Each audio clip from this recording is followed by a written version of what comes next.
Picture this. It's 11:30 p.m. You are just about to fall asleep, and suddenly your phone lights up. It's an email from your boss, Oh, right? no. And the subject line just says, "We need to talk tomorrow." Instant panic. Exactly. Yeah. Instantly, your heart rate just spikes. You haven't even opened the message, but your brain is already convinced. Like, I'm fired. I ruined the project. My entire career is completely over. You are basically swimming in adrenaline over 5 words. It is exhausting, but it perfectly frames what we are unpacking today. In this deep dive into episode 2 of The Art of Letting Go by Nick Trenton, we're really looking at why we do this. Yeah, because we tend to assume that kind of panic is just a totally natural, unavoidable reaction to a threat. Right, but that email isn't an actual threat. I mean, it's literally just pixels on a screen. The panic happens because of how we process those pixels. Yeah, if we break down the mechanics, our brain is essentially misusing its own tools, specifically the faculty of judgment. Yes, exactly. Instead of just seeing an invitation for a meeting, we let biases and fear paint it as this massive disaster. That mislabeling is the spark. Oh, for sure. And the real explosion happens when that faulty judgment collides with our desire and our will. Desire is, well, it's supposed to be aimed at things we can actually control.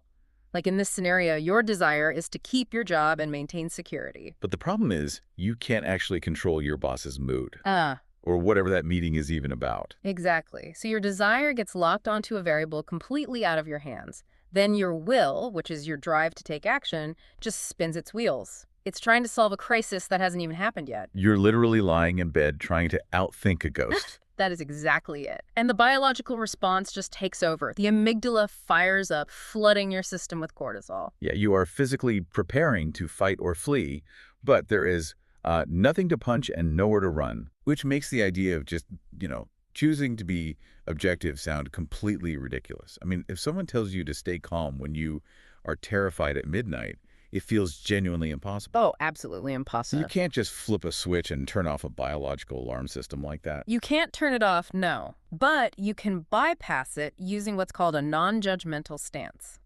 Wait, how does that work when you're already panicking? Well, it starts with stripping the emotional adjectives away from the situation. Instead of telling yourself this whole chaotic story about an angry boss and a ruined career, you just describe the raw data. Okay, so if I'm staring at that email, step one isn't trying to forcibly calm down. It's basically editing the internal script. Exactly. You just state the facts. Like a 5-word email arrived at 11:30 p.m. That is the objective reality. Oh, I see. Then I identify the feeling without attaching a giant catastrophe to it. So I would say, I feel anxious because the message is vague. Yes. By removing the catastrophic labels, you stop feeding the amygdala new reasons to panic. You stop fighting the anxiety and start just observing it. Which creates a tiny crucial gap between the event and your reaction. Exactly. But taking that mental step back is tough when you are running on fumes. There is this brilliant linguistic hack for this, though. It's called psychological distancing. Oh, I love this concept. Instead of thinking in the first person, you switch your inner monologue to the third person, right? Yes. Shifting your self-talk from "I am panicking" to using your own name, or using pronouns like he or she is experiencing stress. It fundamentally changes how your brain processes the emotion. Wait, really? Just changing the pronouns does that? It does. Research actually shows that third-person self-talk engages the cerebral cortex. That is the logical part of the brain, and it actively downregulates the emotional center. It's almost like stepping out of a chaotic, explosive movie scene and suddenly sitting in the director's chair behind the camera. Oh, that is a great way to look at it. Yeah, like you are still watching the movie, but you're no longer dodging the explosions. You are just observing the character going through the stress. And when you observe instead of absorb, your decisions radically change.